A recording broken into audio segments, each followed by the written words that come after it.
बिस्मिल्लाहिर्रहमानिर्रहीम। अस्सलाम वालेकुम डियर स्टूडेंट्स। जैसा कि आप जानते हैं कि हमने चैप्टर नंबर 21 के शॉर्ट क्वेश्चंस को कंप्लीट कर लिया है, तो आज हम स्टार्ट करेंगे न्यूमेरिकल प्रॉब्लम्स को और फर्स्ट 5 न्यूमेरिकल प्रॉब्लम्स डिस्कस करेंगे। तो चलिए स्टार्ट करते हैं। डियर स्टूडेंट, फर्स्ट न्यूमेरिकल की स्टेटमेंट कुछ इस तरह से है: find the mass defect and the binding energy for tritium if atomic mass number of tritium is 3.016049 U। Dear student, आपने हाइड्रोजन के 3 आइसोटोप्स पढ़े थे और उन्हीं में से एक आइसोटोप ट्रीटियम 1H3 से रिलेटेड ये क्वेश्चन है। क्वेश्चन में आपसे ये पूछा गया है कि ट्रीटियम को बनाने में जो मैस डिफेक्ट और बाइंडिंग एनर्जी इन्वॉल्व थी उसकी वैल्यू कैलकुलेट करें। डियर स्टूडेंट, आपने पढ़ा था कि मैस डिफेक्ट क्या है। मैस डिफेक्ट कुछ इस तरह से होता है, आपको थोड़ा सा रीकैप दे देती हूं कि सपोज करें आपके पास 1 kg के ये 3 पार्टिकल हैं। ये अलग अलग हैं, लेकिन जब आप इनको कंबाइन करेंगे तो 1 kg के तीनों अलग अलग पार्टिकल्स जब आपस में कंबाइन हुए तो आपके ख्याल में जो इनका कंबाइंड मैस होगा वो होना चाहिए था 3 kg, क्योंकि हर एक का मैस था 1 kg, तो टोटल मैस होना चाहिए था 3 kg। लेकिन जब हम न्यूक्लियॉन्स या न्यूक्लियर फिजिक्स में जाते हैं तो ये 3 पार्टिकल्स अगर आपस में कंबाइन हुए तो इनसे बनने वाला कंबाइंड मैस 3 kg की बजाय लेट्स सपोज है 2.8 kg।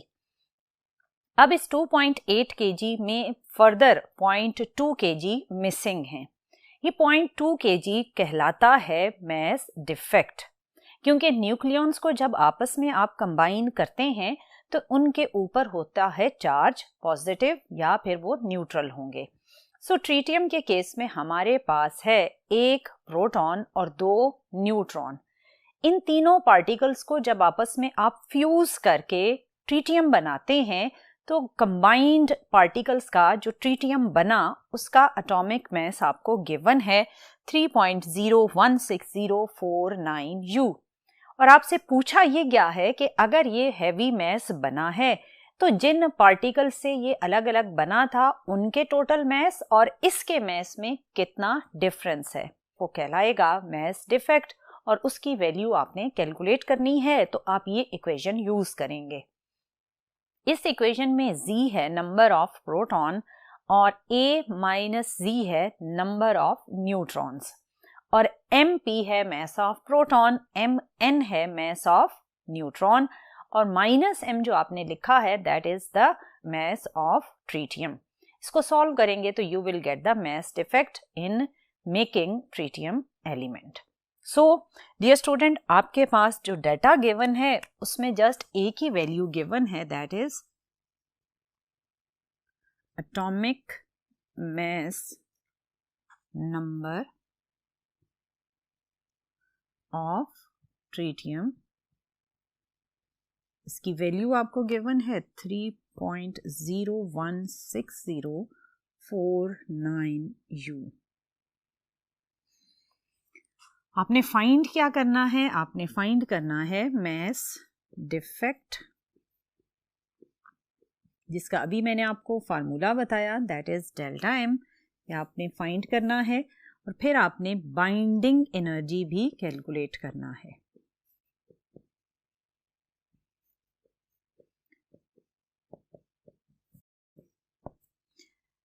Dear student, binding energy क्या चीज थी? अभी आपने देखा कि आपके पास 1 प्रोटॉन और 2 न्यूट्रॉन हैं। ये अलग अलग हैं, लेकिन जब आप इन्हें आपस में बाइंड करेंगे तो आपको परफॉर्म करना पड़ेगा वर्क, और वो वर्क कन्वर्ट हो जाता है इन बाइंडिंग एनर्जी, क्योंकि आपने 3 अलग पार्टिकल्स को आपस में बाइंड करके बनाया ट्रीटियम, और जो वर्क आपने परफॉर्म किया होगा in making that tritium element वो कहलाएगा बाइंडिंग एनर्जी। सो पहले हम कैलकुलेट करते हैं मैस डिफेक्ट, जिसका फार्मूला है कुछ ऐसे।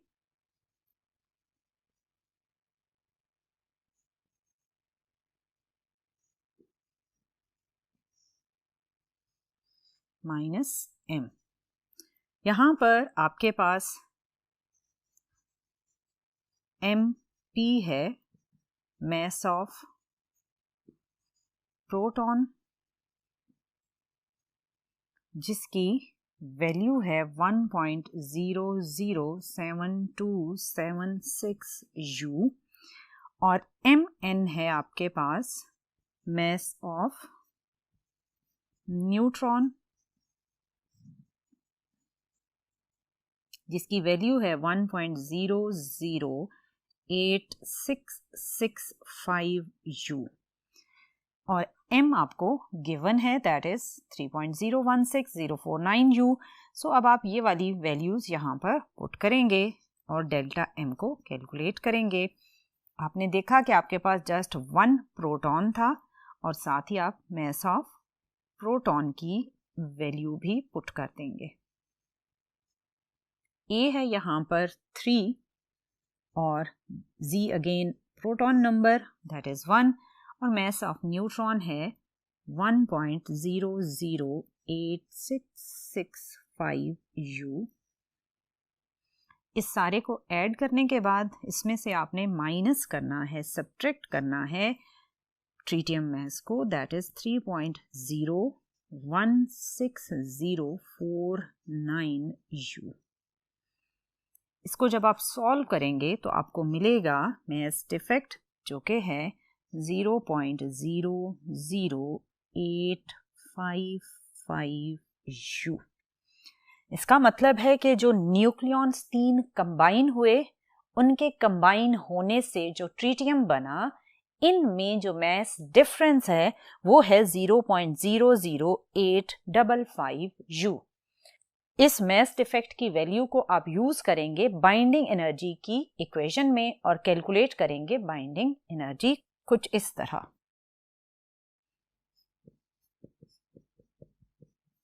डेल्टा M C स्क्वायर, इसमें आपके पास डेल्टा M की वैल्यू है 0.00855 और साथ ही आप मल्टीप्लाई करेंगे 931 मेगा इलेक्ट्रॉन वोल्ट से, क्योंकि डेल्टा M की वैल्यू के साथ आपने यूनिट जो यूज़ किया हुआ है वो है एटॉमिक मास यूनिट और 1 U किसके इक्वल है 931 मेगा इलेक्ट्रॉन वोल्ट के।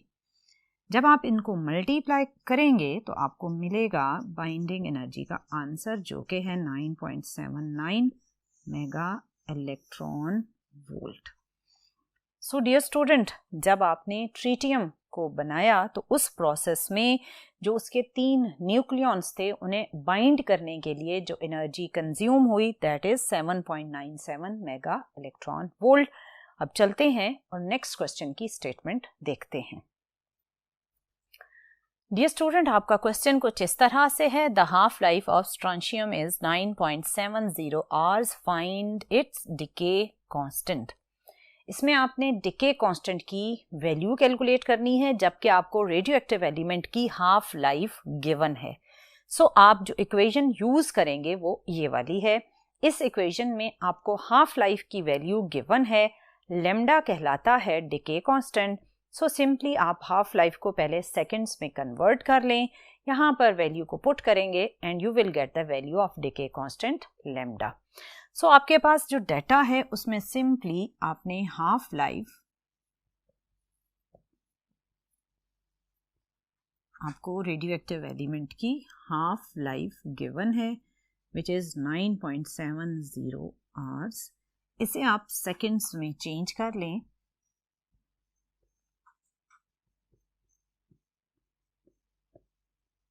तो ये आपके पास बन जाएगा 34920 सेकेंड्स। आपने इसमें फाइंड क्या करना है, आपने फाइंड करना है डिके कांस्टेंट जिसका सिंबल है लेमडा, ये आपने फाइंड करना है। आपके पास डिके कांस्टेंट की और हाफ लाइफ की जो आपस में रिलेशनशिप की इक्वेशन है वो ये है, lambda half life equals to 0.693, ये एक कांस्टेंट फैक्टर है। यहाँ आपने लेमडा कैलकुलेट करना है तो आप इसे थोड़ा सा रीअरेंज करें। आपने हाफ लाइफ के टाइम को सेकंड्स में कन्वर्ट कर लिया था, वो वैल्यू आप यहाँ पर पुट कर दें 34920।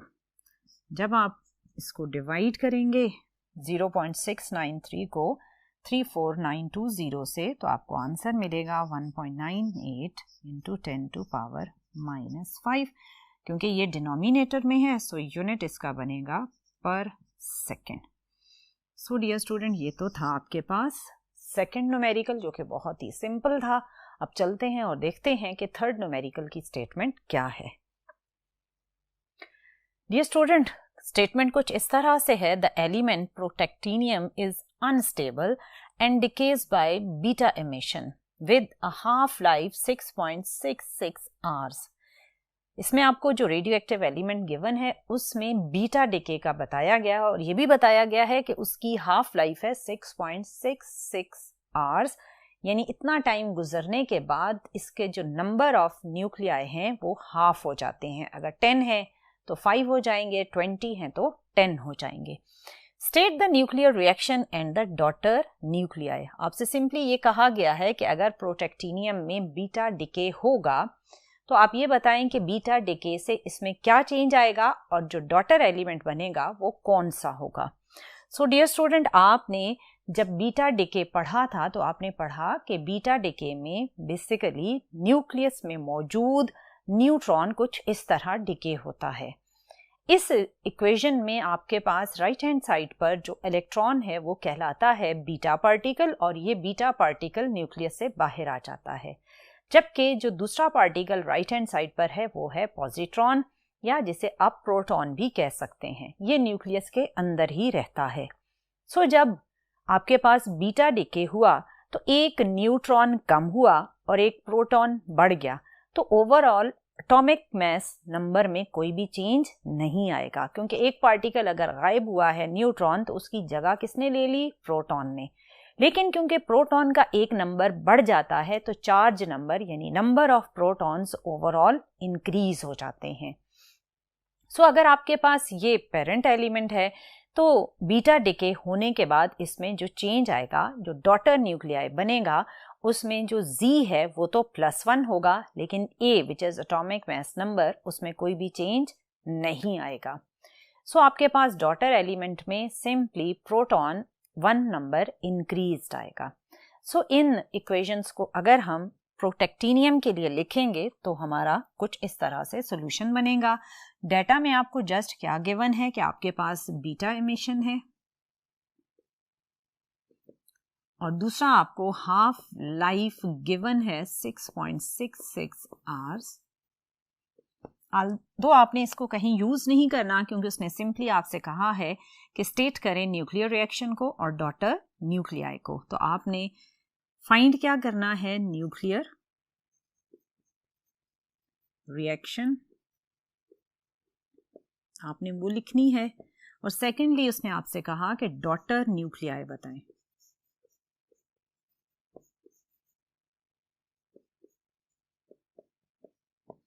सो जब आप सॉल्यूशन लिखेंगे तो आप पहले सिंपल ये बता दें for beta emission,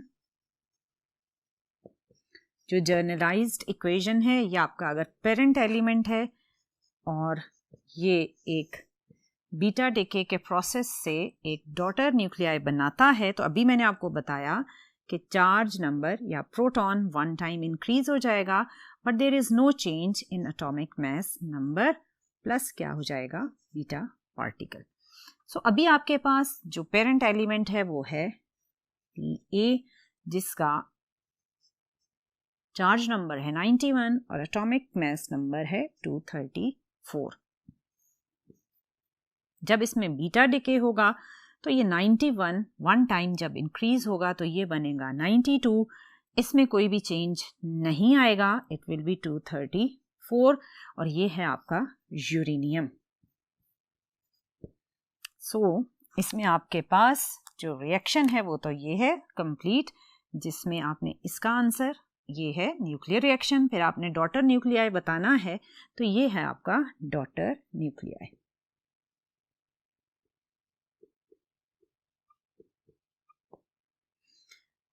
so dear student, ये था आपका थर्ड न्यूमेरिकल। अब चलते हैं और देखते हैं कि फोर्थ न्यूमेरिकल की स्टेटमेंट क्या है। डियर स्टूडेंट, फोर्थ क्वेश्चन की स्टेटमेंट कुछ इस तरह से है, find the energy associated with the following reaction, what does the negative sign indicate? Question में तो कोई नेगेटिव साइन नहीं है, बट जब आप इसका आंसर एनर्जी का कैलकुलेट करेंगे तो उसमें नेगेटिव साइन आएगा। वो क्या इंडिकेट करता है, क्वेश्चन में ये भी पूछा गया है।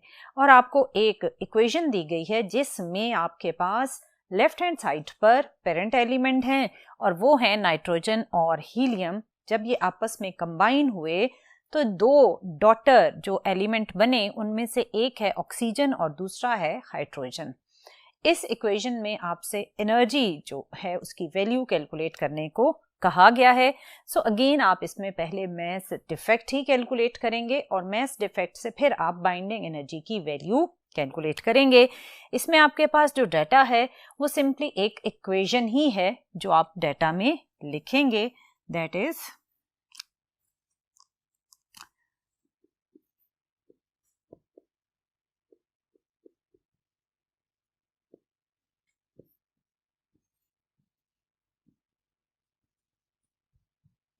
This is the given data और आपने फाइंड क्या करना है, energy.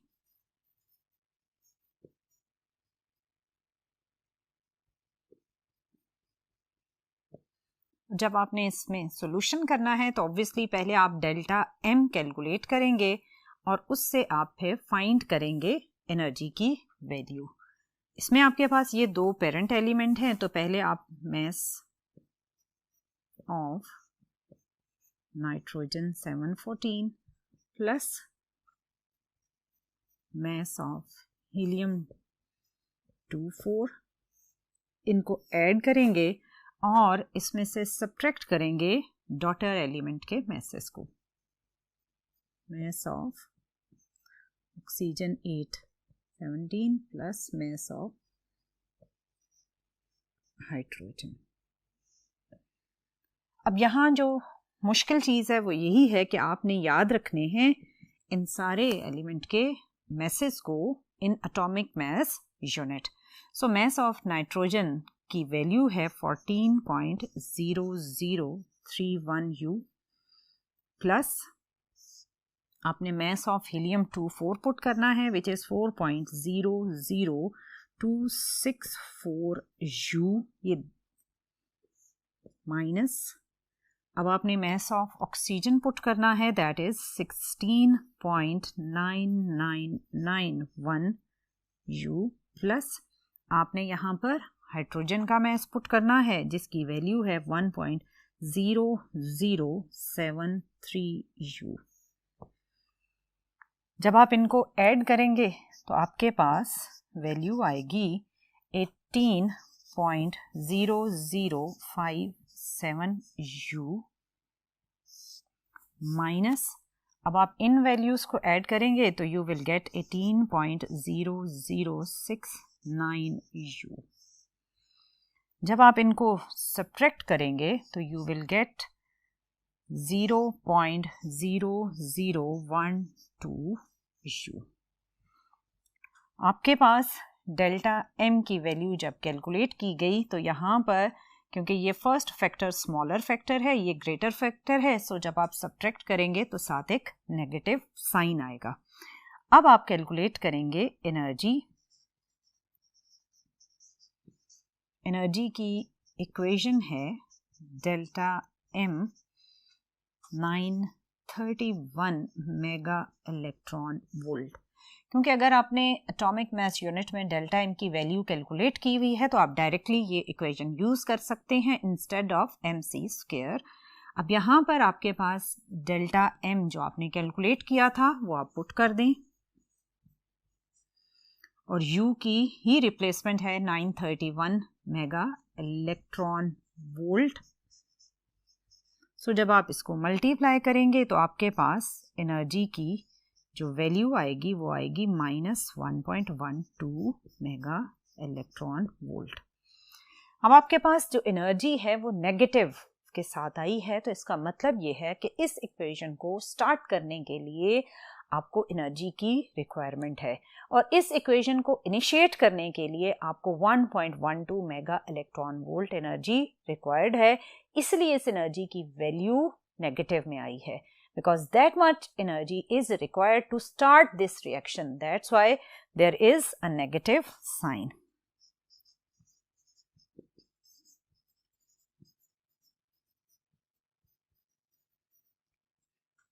1.12 mega electron volt energy is needed to start the reaction.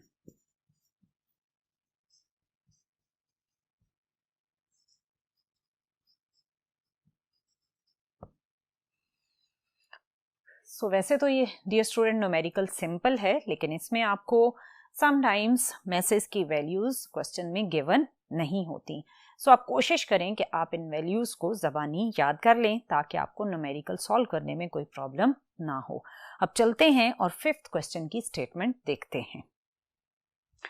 Again fifth question में आपको एक इक्वेशन ही दी गई है, बट ये इक्वेशन है बीटा डिके से रिलेटेड। क्वेश्चन में ये कहा गया है determine the energy associated with the following reaction. Carbon 614 isotope है, वो डिके हो रहा है बाय बीटा एमिशन और कन्वर्ट हो रहा है नाइट्रोजन 714 में, और इस बीटा डिके में क्या एनर्जी रिलीज हुई वो एनर्जी आपने कैलकुलेट करनी है।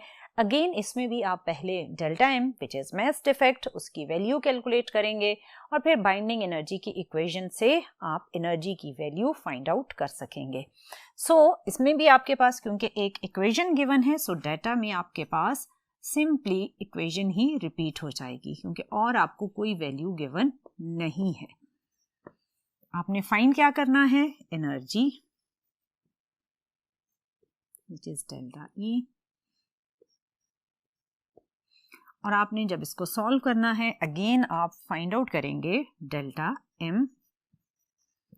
पहले आप उसको लिख लें। तो मास ऑफ पेरेंट एलिमेंट अगर देखें तो इसमें है आपके पास कार्बन 614 और इसमें से आप सब्ट्रैक्ट करेंगे डॉटर एलिमेंट्स जो कि mass of nitrogen 714 plus mass of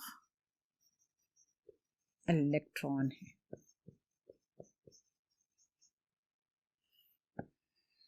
इसमें अब आप वैल्यूज पुट कर दें। अगेन आपको याद होना चाहिए कि कार्बन 614, नाइट्रोजन 714 और इलेक्ट्रॉन के AMU के अकॉर्डिंग मैसेज क्या हैं। कार्बन का आपके पास मैस है 14.0077 U और नाइट्रोजन का है 14.0031 और इलेक्ट्रॉन का है 0.00055 U। इसके साथ भी आप U लिखेंगे। यहाँ से आपने डेल्टा एम की जब वैल्यू कैलकुलेट करनी है तो ये तो एज इट इज ही 14.0077 दिस इज U माइनस इन दोनों को जब आपने ऐड किया तो आपके पास आएगा 14.00365 U। डियर स्टूडेंट, जब आप इनको सब्ट्रैक्ट करेंगे तो डेल्टा एम की वैल्यू आएगी 0.00405 U।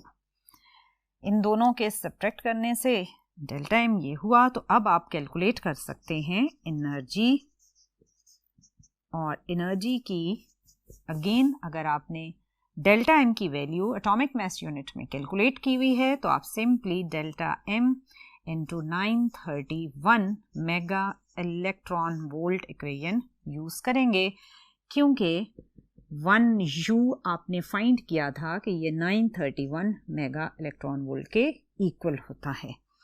जब आप डेल्टा एम की वैल्यू पुट करेंगे तो आपके पास 931 मेगा इलेक्ट्रॉन वोल्ट से जब ये मल्टीप्लाई होगा तो ये बन जाएगा 3.77 mega electron volt. Dear student, आपके इस इक्वेशन में, आपके इस रिएक्शन में जो कि एक बीटा डिके ऑफ कार्बन से रिलेटेड था, इसमें जो एनर्जी रिलीज हुई है that is 3.77 mega electron volt. आपने नोट किया कि आज आपने जो न्यूमेरिकल्स किए उनमें से ज़्यादातर न्यूमेरिकल मास डिफेक्ट और बाइंडिंग एनर्जी से ही रिलेटेड हैं। सिर्फ एक ही चीज़ इसमें जो आपको मेमोराइज करनी है वो है मैसेज ऑफ डिफरेंट एलिमेंट्स। अगर आप मैसेज को मेमोराइज कर लेते हैं उनकी वैल्यूज़ को तो न्यूमेरिकल्स को सॉल्व करना बहुत ही सिंपल और ईजी है। अब इंशाल्लाह नेक्स्ट 5 न्यूमेरिकल नेक्स्ट लेक्चर में सॉल्व करेंगे। टिल देन अल्लाह हाफिज़।